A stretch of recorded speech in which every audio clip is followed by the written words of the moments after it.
Just another day of work after a day of work.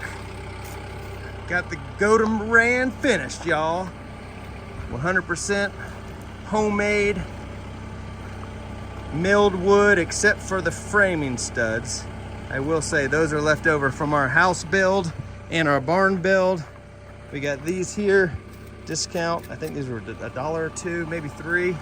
And we got our milled sleds underneath. That's why we call it the catamaran, because it looks like a catamaran.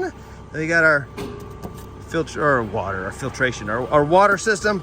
Gonna come down here, we'll pour into a catch, and it's beautiful, it's true. Let's go, homemade suburban boy being country now, let's go.